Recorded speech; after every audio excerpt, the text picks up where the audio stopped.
not only can you make that money for yourself, but you can take that and you can take it to your key investors and say, look, I'll present you an opportunity that you will not see in the market.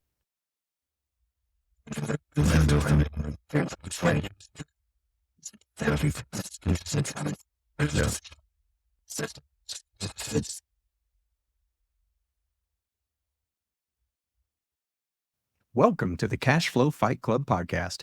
In the Champions Corner edition, I'm Mike Deaton, and together with Ligia, my co-host in life, business, and this podcast, we're taking you into the training room, deep in the dojo, sharing the secrets of what it takes to forge a champion.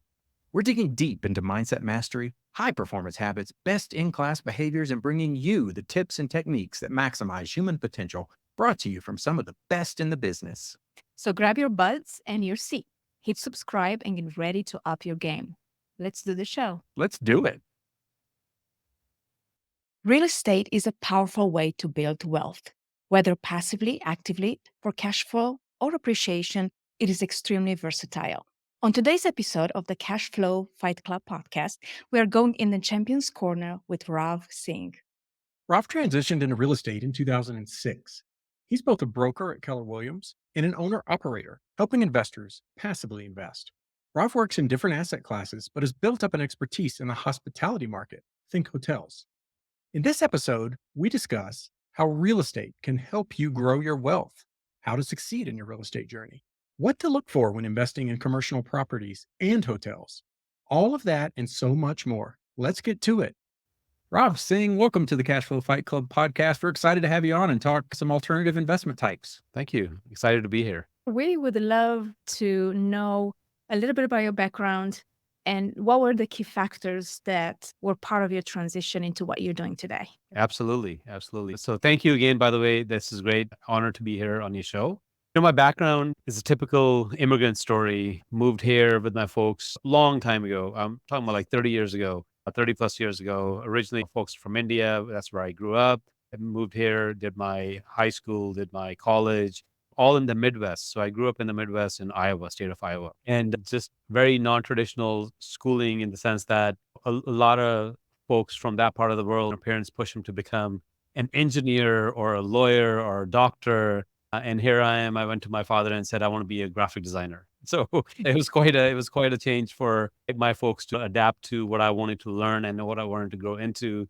And so finally settled in architecture, which then finally phased into design. And so graduated. I was an art director, creative director. I was just on the creative side for a long time after graduation, and then moved to San Antonio, wanted to invest in different opportunities after we moved. So my wife and I moved here with a Penske truck and no job. And so I knew a cousin of mine who used to stay here.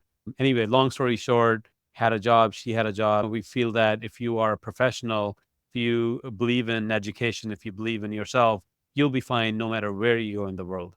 That's just a belief that our parents put in ourselves. They took a risk when they first came to this country. And so you can imagine that sort of stuck with us and transitioned into real estate. I wanted to flip houses. A lot of shows going on at that point back about 20 years ago, but didn't find any opportunity. Got my license, got licensed. But for me, my world was residential real estate because I wanted to flip houses until I got a call first week from a friend of friends saying, hey, you have a license. Would you sell my gas station? I didn't know anything else. I just said, of course I'll sell a gas station. Like, of course I know how to sell gas stations.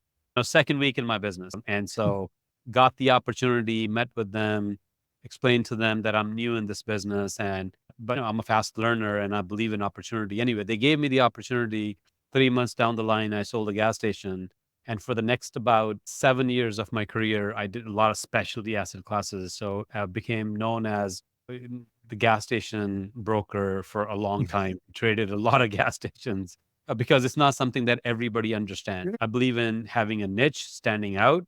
As you can see, I stand out right now, right? I look different, but that's a positive thing. That's not a negative thing. Yes. And so anyway, so did that. And then another opportunity came in where somebody through my friend network said, there's a hotel owner who wants to sell a hotel, spoke with him. And I said, yeah, of course I sell hotel. Of course I do that. And got the opportunity. It was my first Days Inn hotel in San Antonio, was able to market, was able to bring a buyer to the table, and sold a hotel. And so now for the last 10 years, I've been trading. I'm a hotel broker. I'm with KW Commercial, which is Keller Williams on the commercial side, and I'm their national hospitality division leader. So basically, I train, I represent the hospitality division within KW Commercial on a nationwide. And so I'm working with a lot of brokers, with a lot of agents, teaching them, working with them in different deals, all related to hospitality. So that's my background in a nutshell for the last 30 years. Big nutshell. There's a lot there to unpack. I love all that. I'm going to go way back. And what part of India did you grow up in? So I grew up in Punjab, is just northern India. It's right between Pakistan and India, just right there. The border's right there. Nice. And were your parents, did they come over were they professionals or were they entrepreneurs or? They were professionals. My dad was a banker in India. He was in charge of one of the major banks, one of the branches there. And my mother was a teacher. And so they both came here, and the degrees that they had there didn't translate 100%. And so when they came here, they had to do lots of different types of jobs until they got into the field that they wanted to do afterwards. Okay. So you saw them come over and hustle and get back into where they were. Yeah, it's not easy, as you guys know, right? It's not easy to leave a place that you know and to go into something that's unknown. There's always that. But at the end of the day, what I learned from them is that you have to go where the opportunity is. You have to go where your life takes you, but you got to be open-minded about it, because good things happen to good people. And so for us, we were just lucky enough that we had the support system here. My folks had other family members that had come before them. And so there's lots of support system that was available here. And then you navigate and figure things out. Yeah, that's one of the things I wanted to ask next is, how was it in Iowa? I don't know how that is in terms of Indian populations or things like that. So I moved into my first year into a town of 8,000 people. And I'm coming from a pretty big place overseas. They'd probably never seen a guy with a turban before. I'm just assuming. That's an assumption that I'm making. So yeah, I was in a small town, 8,000 people. And I think people are just people. People are good people, right? There's that human spirit aspect of things. And so people were very loving. They were very caring. Of course, curiosity is there, right? As long as you have an open mind. And I've been taught that from a young age to have an open mind and to have discussions and discourse with people. So for me, it was great. And now it could have been the opposite. I could have taken that as a very negative also, saying that there's not people like me here. And what the heck, I'm in an environment where there's nobody like me. But it just depends on how you grow up. And for me, it was the opposite. I loved every aspect of it. And we moved from 8,000 population to a 30,000 population town, which for me was three or four times bigger. And that's where my high school was. We appreciate that attitude as well. I think we all, as people, give off an energy, and we've all met people that have the energy like it sounds like you exhibited, that is curious, open, friendly, non-threatening, and you attract certain people and just put people at ease as well. As these younger folks call it nowadays, the word vibe, right? It's the vibe that you project Giving off the vibe. is what you get. And so really what it is now, I grew up in the same family as my brother. My brother he's younger than me. And then his attitude was a little different than mine. And he always looked at it the other way. Yeah. But once again, right, it just depends upon how you take things, how do you process things. And for me, it was just an opportunity to learn, to grow, and all that. Yeah. All right. I'm sensing I'm having a premonition of a thread that may weave its way through this episode, but fast forwarding a little bit, you got your license, and was that a commercial real estate license or residential? You said you were interested in residential at the time. So license is licensed. It's a state license. It's a real estate license. You don't differentiate between commercial and residential. Okay. I was looking at a lot of these, flip this house, flip that house. So for me, my vision was very sort of tunnel vision. I was just looking at, I'm going to buy a house, I'm going to put some money in it, I'm going to do whatever I need to do, and then flip it and make some money from it. It was far away from that, right? The opportunity didn't come in, and if it came in, people were coming from California paying cash more than what I was learning. I just never did. I just never flipped the house, but I did take these courses, the real estate exam. so I could get a license.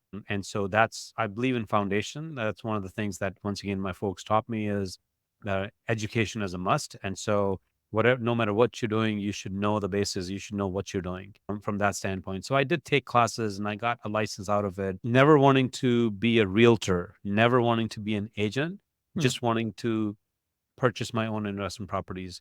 But that never happened. And the other happened, where that call that I got from a friend of friends. And so that took me in a totally different direction. Yeah, and that's where I see a little bit of the through line in terms of your personality and an openness to say, yeah, sure, I can sell a gas station. Let's do it. Even though that wasn't what you were pursuing. And the Yeah. same with the hotel.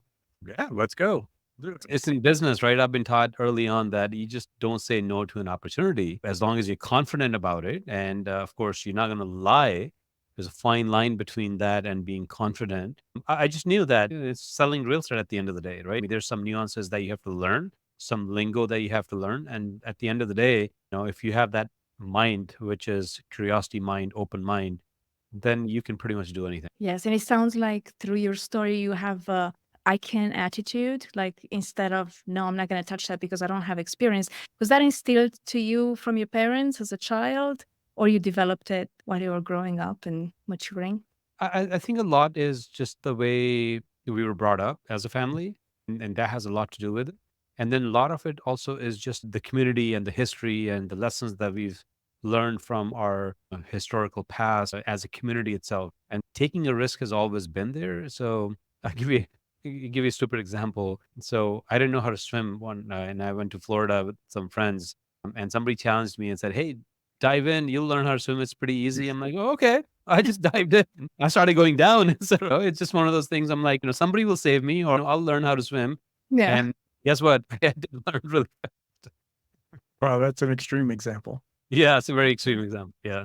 If I remember correctly, this was all happening sometime in the early 2000, how did you navigate 08 to 10, the crash or the depression or the recession, Great Recession, I guess, as we call it? Yeah.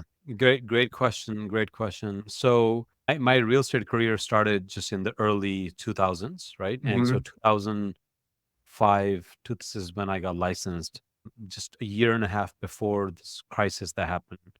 First year, I did great in my business.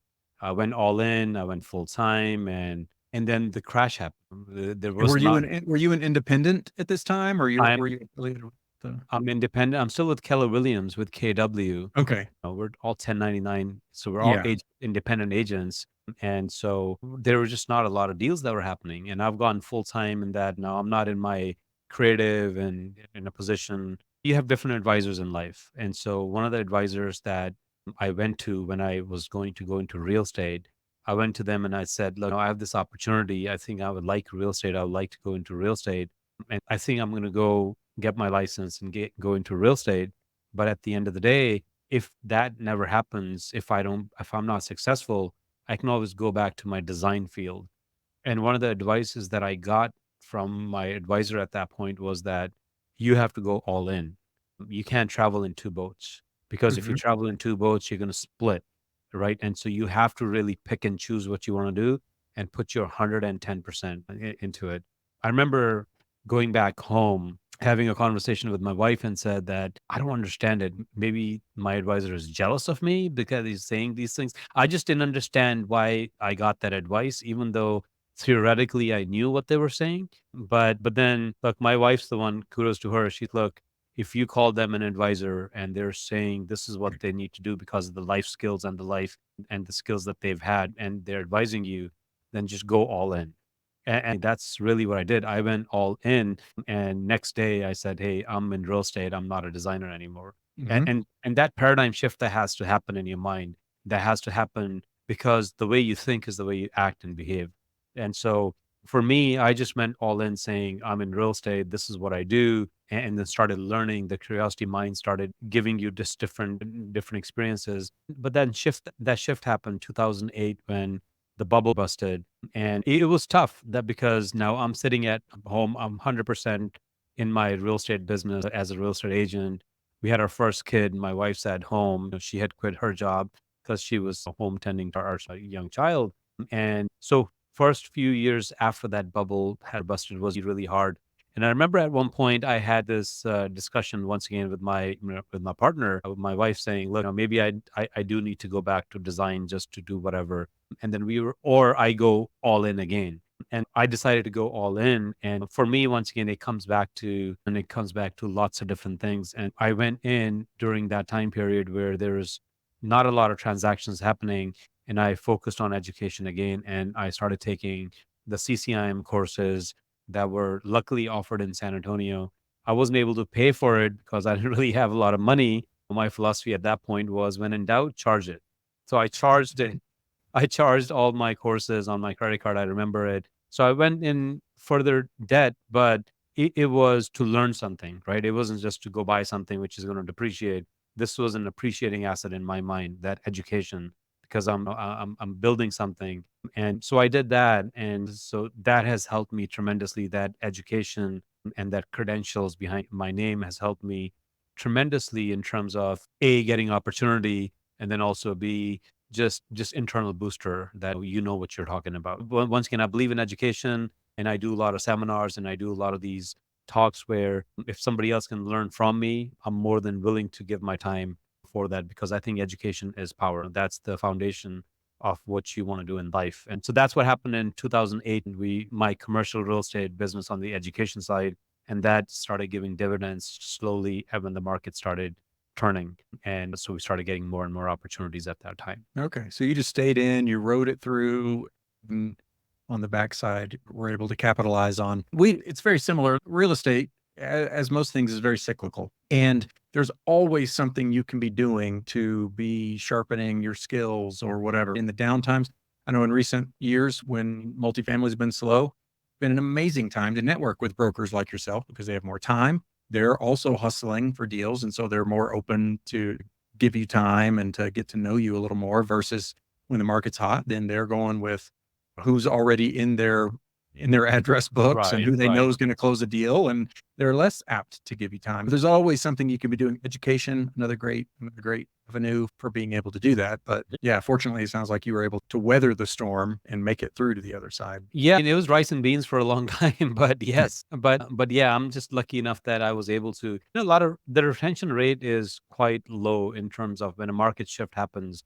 A lot of people exit, and I see the reason for that. People have to put food on the table, and if it's not coming from this source, then they have to do something else. So I get that. I was just determined to say I'm in for the long game, and so I was able to stay in, and also it depends upon, once again, it comes down to your life partner. For me, I have a very supportive life partner, right? It's not easy when you have lots of needs to fulfill, or either personal or community wise or whatever however you want to take it. But that understanding has to be there. So it's mutual understanding at that point.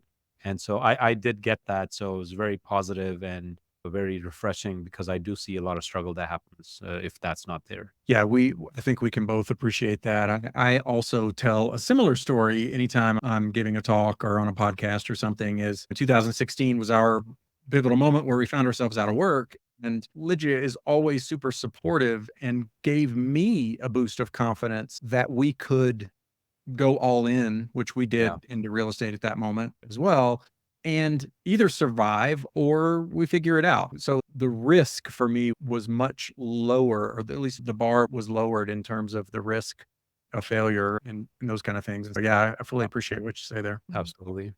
Oh, and just to circle back, CCIM, I'm personally not familiar with that certification. Maybe just tell us what that is. And that's, I think, what threw me off, commercial versus real estate license. I thought that was a particular Right. license you had. No, it's more for certification. It's certified commercial investment member.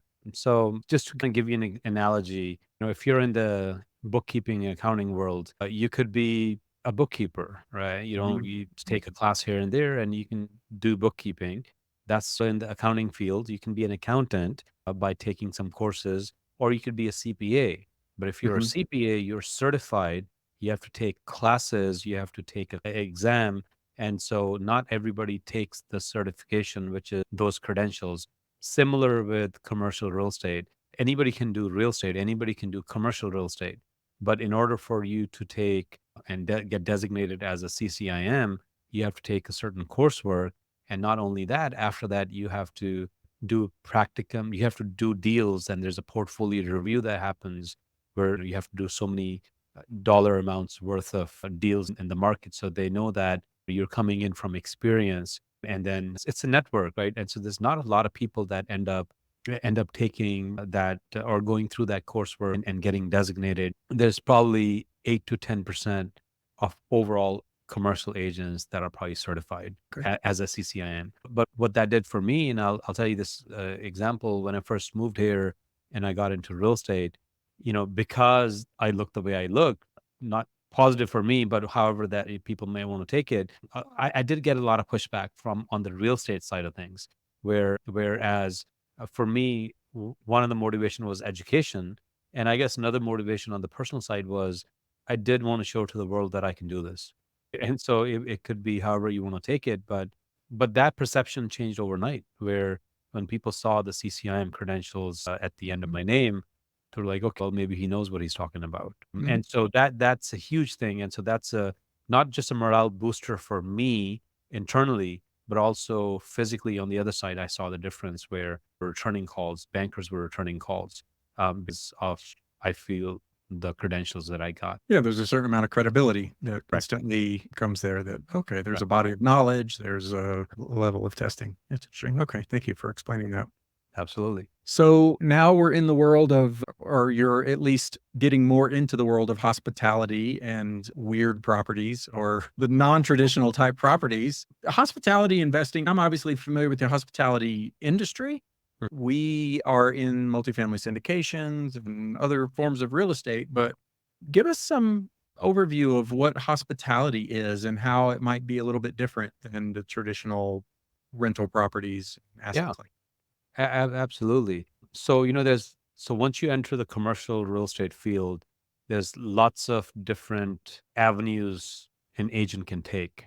And as an agent, I knew that I wanted to be a little different. And the reason I wanted to be a little different was because I wanted to specialize in something where not everybody's in it, because then the business comes to you. So I really believe in specialization. I wish I would have learned that a little sooner in my business, but that's okay, right? Because it's a process. It's a journey for me. I got into the hospitality business by accident, but also systematically, since I was doing a lot of gas stations and I was doing a lot of retail, there was a lot of other people doing retail.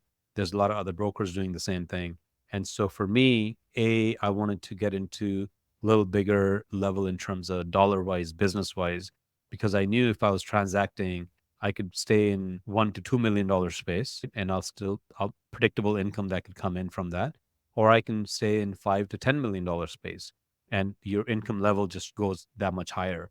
But the effort doesn't. And there's not a lot of people that were doing that. So systematically, I started looking into the hospitality industry and being also where I'm from, which is from the Southeast, India specifically. A lot of folks in this country and other parts of the world, they are in the hospitality field. And so for me, getting assignments was maybe a little bit easier in one sense because the language barrier wasn't there. And then I understood the metrics of the business. I started interviewing people, started seeing where the cash flow model comes in, how much money are they making, what the expense ratios are. And so I started learning more about the field itself and started getting more listings and started buying and selling hotels for my clients. Now, how that's different than, let's say, multifamily, which I also about 5.5, 6 years ago, my partner and I, this partner and I started another company where we basically started syndicating multifamily assets. Now, I was doing that because I didn't want to compete with my clients because I'm in the brokerage world. And so if an opportunity comes in, I would rather give that opportunity to my buyer or to my seller versus buying it myself. Now, I could have done that also, but was stayed away from that because I really wanted to focus my, brokerage business different than what my investing business was. So even though I was understanding multifamily and we were purchasing 100, 200 units there, syndicating, bringing passive investors and working together, I was still brokering and I'm still brokering hotels for my clients. And one of the biggest difference between hospitality and multifamily would be is that in a hospitality property, you have a 24-hour lease, and in multifamily, generally you have a 1-year lease. So multifamily properties would be considered more safer, more stable versus a hospitality property that because after that 24 hours, typically that lease expires. People might stay for 1 day, 2 day, five Sure. days, 10 days, whatever. But typically it's a day by day. And it's called ADR, meaning average daily rate. It's a daily Mhm. rate versus when we sign a lease on a monthly basis or on an annual basis, we know exactly predictability wise as a tenant how much I have to pay to the landlord for the next year before the lease expires. And so traditionally, what we see is multifamily being a very safe asset class. Everybody needs a roof on their head. And so if the market goes up, if the market goes down, people need to stay. But hospitality properties generally, there's two different kinds of hospitality properties. One's focused more on a leisure transient traffic, people who are passing by, people who are taking vacations. And then the other sort of properties are people who are in business. So if you are in business and you're traveling to go see a client, you're going to stay overnight generally at a hotel, but it's more of a business friendly hotel versus a leisure family friendly hotel. And so the amenities versus the ADRs, the average daily rates might change. But that's what the focus is. But it's very market driven. And what I mean by that is that when something happens in the market, you as an individual could say, look, I wanted to take vacation, but the timing is not right.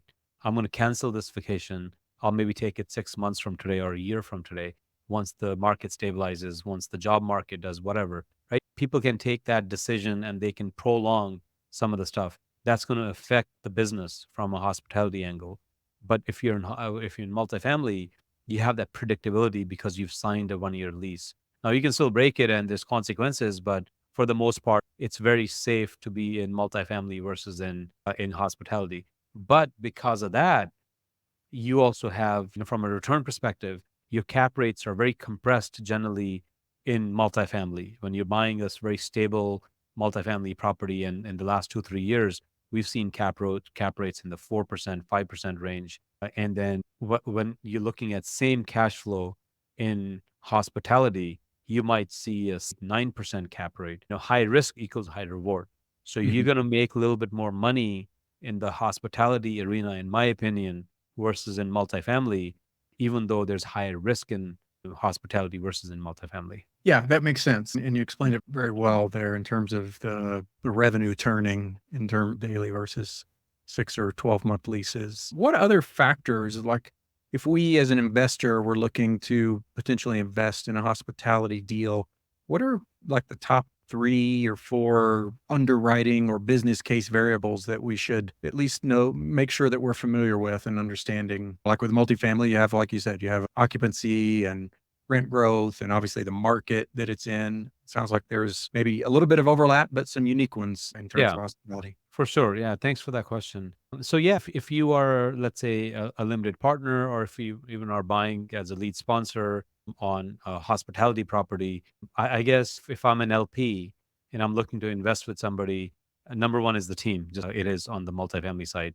I want to know who I'm putting my money with, what their track record is. And once that is established, then of course I want to look at the market that it's in.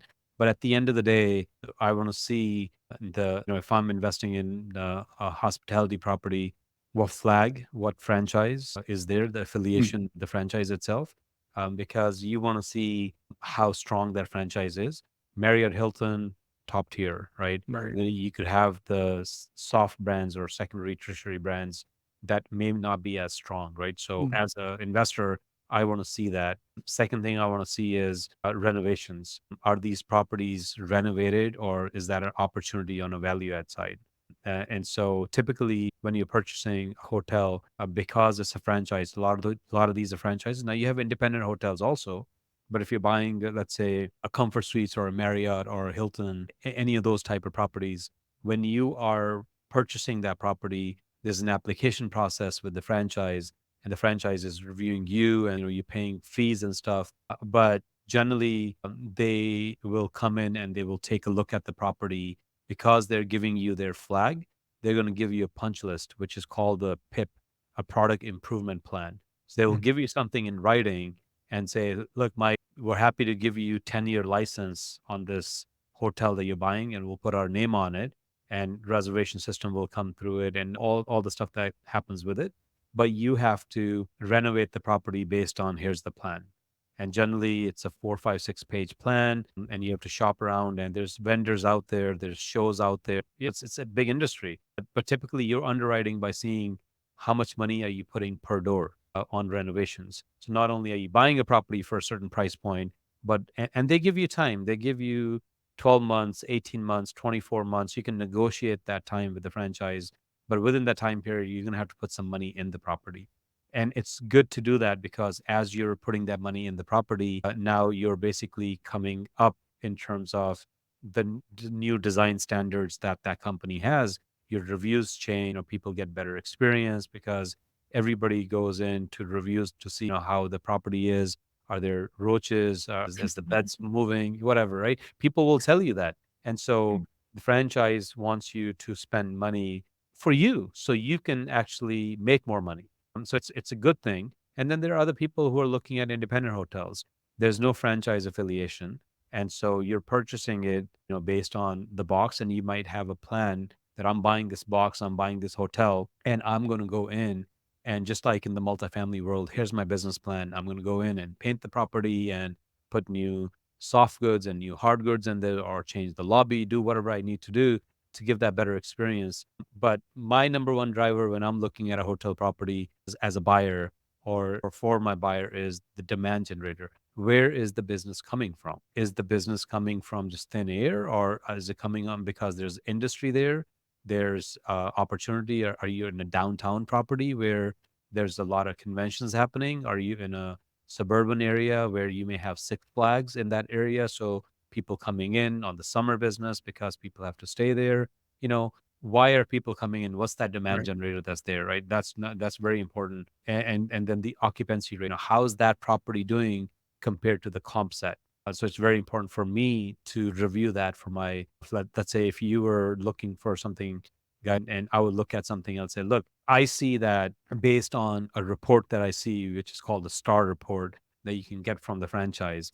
I see that this property is doing 50% occupancy at a $50 ADR. Well, great. You know the numbers that you're going to make on a P&L, but I also see that around it, around my comp set, I see that other people in other properties that you're comparing yourself to, they're at 65% occupancy at $70 ADR.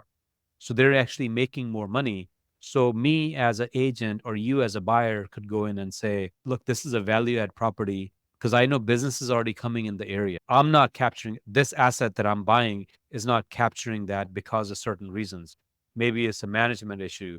Maybe it's a renovation issue. Something is going on that they're not able to capture the business because the business is already coming.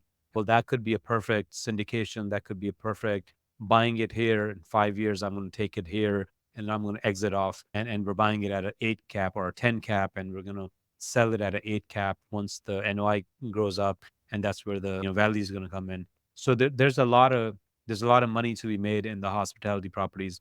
Most people just don't know because most people just keep on hearing about multifamily, and we own a lot of multifamily doors ourselves. And now we're finally getting into the hospitality side as I'm doing more and more of my investment business. And now I'll be competing with my clients and purchasing hospitality properties also, because one day I may transition into full time on the investment side. Right. Yeah, that's interesting. Great rundown. So you touched a little bit on syndications and investing in these properties. And I think earlier you talked about hospitality having bigger returns, but also, as you would expect, coming with bigger risk.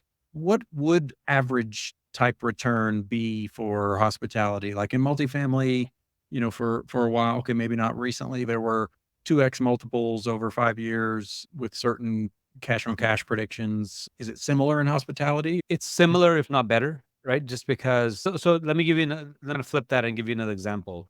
As the market started turning, or even a couple of years ago, we were doing a lot of business in multifamily side. But then also, I had a lot of buyers that were coming in and saying, "Look, we're seeing that the cap rates are compressing in multifamily." Right? So I'm comparing apples to apple. A 10 million multifamily property and a 10 million hotel, right?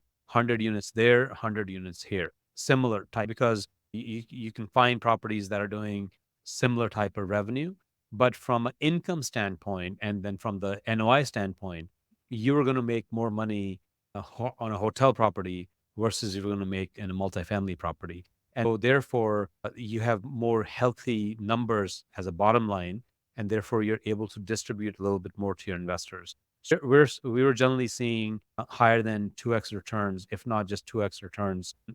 But from a flip standpoint, when buyers were looking into properties, we had so many new buyers that were coming into market buying hospitality properties because their thought process was, if I'm spending $1 to buy something, I'd rather spend that dollar buying something where I'm going to get a higher return from a cap rate perspective. So I'll pay less price per door versus paying higher price per door on a multifamily property, knowing that my income is still going to be high on the hospitality side. So we Mhm. had so many new, and I'm not just talking about your mom and pop investors, even REITs and even corporate sort of investors that were coming, family offices that were coming, and they were looking at multifamily or looking at hospitality for the first time because the returns were higher. Now, in hospitality properties, if you're buying a 100-unit property or a 500-unit property, you still have third-party management companies that will manage that property for you. So it's very comparable to multifamily, where if you guys buy a 100-unit multifamily property, chances are you'll hire a third-party management company to manage that for you, and then you will asset manage it, right? You will be on weekly calls with them, making sure that the business plan is going the way it's supposed to be going. Where very similar is true on the hospitality side also. You can hire really good third-party management companies who will manage your hotel business, and you could essentially be an asset manager and stay wherever and manage that property. So you don't have to be physically working behind the counter to go sell those rooms. You could just have staffs who can do that. Yeah, that makes sense, especially if you're buying, as you called it, one of the flagship type Mhm. properties, I would imagine. Okay, interesting. So let's shift just a little bit. I know you manage a fund, and it sounds like you invest in a diverse basket of assets. Tell us a little bit about that and how long have you been doing that and what type of things are you investing? Sure. I appreciate that. It was about almost 5.5, 6 years ago, we started looking into, our journey started where my business partner and I combined our portfolio together and we started buying our own properties. And these are properties that we were buying were 20-unit properties, multifamily properties ourselves. And so we were buying and managing it, just getting our returns. But the aha moment happened where within a year, we doubled our equity. We sold it to somebody, but we doubled our equity. And so that light bulb happened that, wait a minute, we should be doing this more. And so we basically 1031 and bought not a 15-unit, 16-unit property. We bought a 50-unit property with the same capital that we had because we were able to 1031 into a new deal. We did exactly the same thing. After maybe 16 months, we were able to sell that property, but same thing happened. We doubled our equity. Now we're seeing leaps where our equity is traveling, but our friends and family started looking into and calling us and saying, we want to invest with you. So we basically, because we were capped, we can only buy the money that we had, but there's economies of scales that come into play. And so our third property that we invested with another sponsor where we raised capital, we put our money, and then we invited 4, 5 of our investors and said, look, we're putting money in this property. We'll manage it. If you want to put in some money, then go ahead. And we went to our lawyer. We did the right paperwork from a PPM standpoint, from a syndication standpoint, and we raised capital and we invested with somebody else. And so that's where our syndication business started. So it was started based out of necessity in one sense. And that was about 5 years ago. And since then, we've done about 15 different deals. We're in 3 different markets. And so what we do is instead of creating one blind fund, we do something called the fund of funds, Mhm. where we basically raise for a specific project. And once that raise is complete, we take an equity position in that raise. So, Mike, as an example, just you've done this so many times, but if you are purchasing a property and you're raising 5 million for that raise, I might come in with you and say, look, I like you, I like the market you're in, I like your background, and I think we want to invest with you. Why don't we take half of that raise from you? Let's partner together, and then we'll go to our base and we'll raise the capital. And while you're going to your base and you're raising the capital, and together we'll invest in the property. We are we consider ourselves a lifestyle investor. As a lifestyle investor, we don't want to take over operations. I would invest with somebody who has a really high caliber of operational excellence. And so they have a team, they have a track record, and they know how to operate, they know how to asset manage the property. We don't. I don't. And I don't want to because of my lifestyle. I rather focus with my kids and travel and do other things that I want to do in life, but yet still participate on the equity side. And so we're very clear about that. If an opportunity comes in where we're going to buy 100-unit property that we have to manage and asset manage it, likelihood I'm not going to do it. But if my, sponsor or somebody else that I know wants to do it, that I believe in it, we will raise money, we will JV with them, and we'll do that property. So that's our philosophy. As a fund manager, we will basically look at an opportunity. And so now, to give you an example, there are two Marriotts that we are looking at that a developer is developing them. One of them's already made. Another one's going to be constructed in December of this year. Well, we're going to purchase them.